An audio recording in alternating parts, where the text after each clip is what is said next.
শ্রীমদ্ ভগবদ্ গীতার দ্বিতীয় অধ্যায় ষষ্ঠম শ্লোক।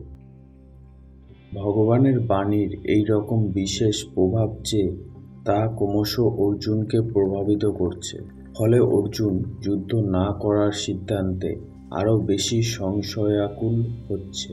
এই অবস্থায় অর্জুন বলছেন যে ন চৈতদিত্ম কতরণ্য গরীয় দধমা যমেয় যদিবান জয়েউ জানেব হত্যা ন জিজিবিষাম স্তেহ বস্তিতা প্রমুখে ধৃতরাষ্ট্রা। এই শ্লোকটির বাংলা অর্থ: আমরা সঠিকভাবে জানি না যুদ্ধ করা বা না করা কোনটি আমাদের পক্ষে সবথেকে ভালো। আমরা এও জানি না যে আমরা জয়লাভ করব না ওরা জয়লাভ করবে। যে ধৃতরাষ্ট্রের আত্মীয়জনদেরকে বধ করে আমরা শুধু জয়লাভ কেন বাঁচতেও চাই না, আজ তারাই আমাদের বিপক্ষে উপস্থিত রয়েছেন। এই শ্লোকটির ব্যাখ্যা: আমি যুদ্ধ করব না যুদ্ধ থেকে বিরত থাকব তা স্থির সিদ্ধান্তে আসতে পারছি না।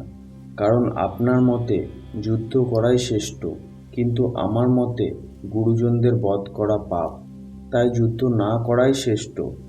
এই দুইটি কথা বিবেচনা করলে কোনটি আমার জন্য খুবই ভালো তা বুঝতে পারছি না। এই রকম সময়ে অর্জুনের কাছে তার এবং ভগবানের দুজনের পক্ষই সমান সমান হয়ে যাচ্ছে। অর্জুন বলছেন শ্রীকৃষ্ণকে, আপনার নির্দেশ অনুসারে যদি যুদ্ধ করা হয় তাহলে আমরা জয়লাভ করব না তারা জয়লাভ করবে তা আমরা জানি না। অর্জুন এখানে নিজের শক্তিকে অবিশ্বাস করেনি, বরং ভবিষ্যৎ সম্বন্ধে সংশয় প্রকাশ করছেন। কারণ ভবিষ্যতে কি ঘটতে পারে তাই বা কে জানে। আমি আত্মীয়জনদের হত্যা করে বাঁচার ইচ্ছা পালন করতে চাই না। ভোগ বাসনা রাজ্য লাভ করে শাসন করা তো দূরের কথা, কারণ আমার আত্মীয়জনই যদি মৃত্যুমুখে পতিত হন তাহলে বেঁচে থেকে আমরা কি করব?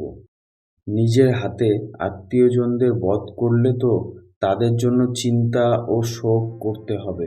দুশ্চিন্তা করা এবং শোকমগ্ন হয়ে বা বিচ্ছেদের দুঃখ ভোগ করার জন্য আমি বাঁচতে চাই না।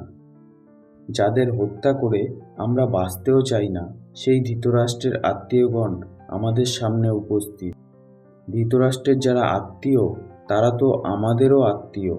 সেই সমস্ত আত্মীয়জনদের বধ করে বাঁচার ইচ্ছাকে আমি ধিক্কার জানাই। পরবর্তী শ্লোকে আমরা শুনব, নিজের কর্তব্য স্থির না করতে পেরে অর্জুন ব্যাকুলতার সাথে ভগবানের কাছে প্রার্থনা করছেন। শ্রীমদ্ ভগবদ্ গীতার 18টি অধ্যায় ও তার 700টি শ্লোক প্রতিদিন একটি নতুন ভিডিওর মাধ্যমে আমরা আপনাদের সামনে তুলে ধরার চেষ্টা করি। আমাদের ভিডিওগুলি ভালো লাগলে লাইক করে চ্যানেলটিকে সাবস্ক্রাইব করে আমাদের সঙ্গে থাকবেন।